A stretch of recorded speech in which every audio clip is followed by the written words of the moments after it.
Сегодня и завтра члены Президиума Координационного совета вызываются на допрос в Следственный комитет по уголовному делу. На фоне всего этого мы хотим выступить с обращением.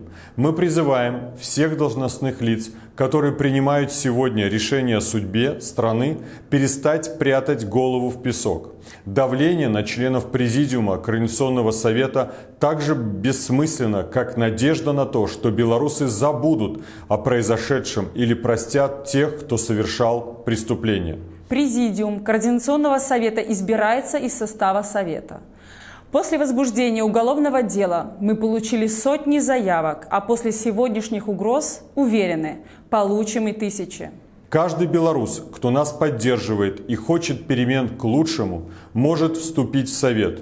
Нас большинство. Это наша страна. Мы белорусы. Координационный совет – это мы. Других белорусов у этой власти не будет, и с нами придется считаться. Мы хотим видеть миллион заявок, мы хотим видеть миллион новых лиц, за каждым из которых друзья, родственники и знакомые.